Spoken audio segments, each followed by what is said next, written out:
Hi everybody, welcome to week 3 and module 3. Sorry I'm running a little bit late. I was out of town for 4 days, went to Gatlinburg with some friends, got home late last night, and getting everything back together again. I hope you all get the chance to take a little vacation this summer. This week we're going to be talking about motivation, and unfortunately motivation is not something that you can just do to someone.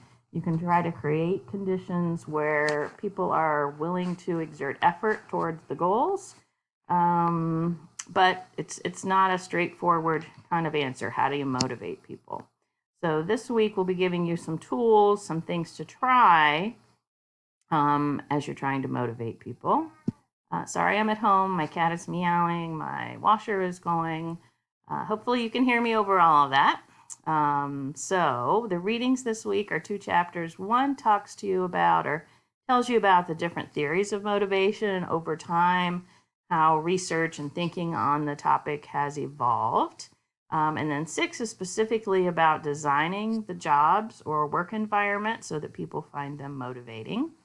The journal this week and the characteristic of principled leader has to do with courage. So there are a couple readings, a couple videos. Again, these are to get you thinking about the topic and hopefully give you some things to talk about in the journal and reflect upon. So you'll have a discussion board, a written assignment, and a journal assignment, just like the other 2 weeks. So your discussion board this week is actually an activity from the chapter about deciding how to allocate a bonus to a team. So think about what rewarded gets done. What message are you trying to send? What behavior are you trying to reward or not reward with this activity? So this one's specifically about using money to motivate.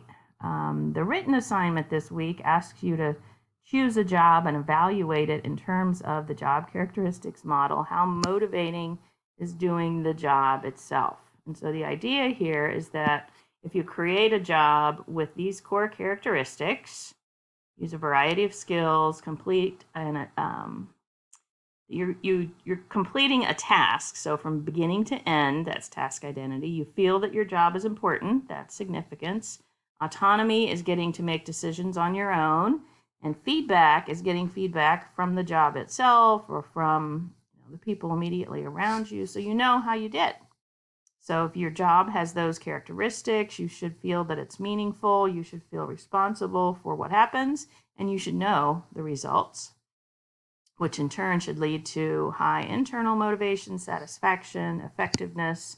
So the moderators mean that, well, maybe not everybody wants jobs that are motivating.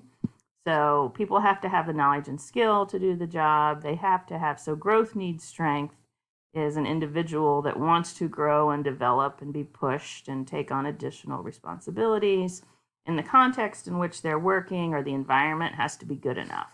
Okay, so can't be terribly dangerous or underpaid. So for your written assignment describing your job, evaluate it according to the concepts in the model. Talk about how your organization tries to reward you and evaluate it. How effective is it? And then look for ways to increase your motivation or motivation of others. And then finally, the journal for this week is on act and speak with courage. Talking about or reflecting on when you had courage, when you didn't have, how you'll practice your exercising your courage muscle. And how you can encourage others to be more courageous. So both looking at yourself and looking at the others that you might lead or be working with. So have a great week. Let me know if you have any questions, and I'll look forward to reading your responses.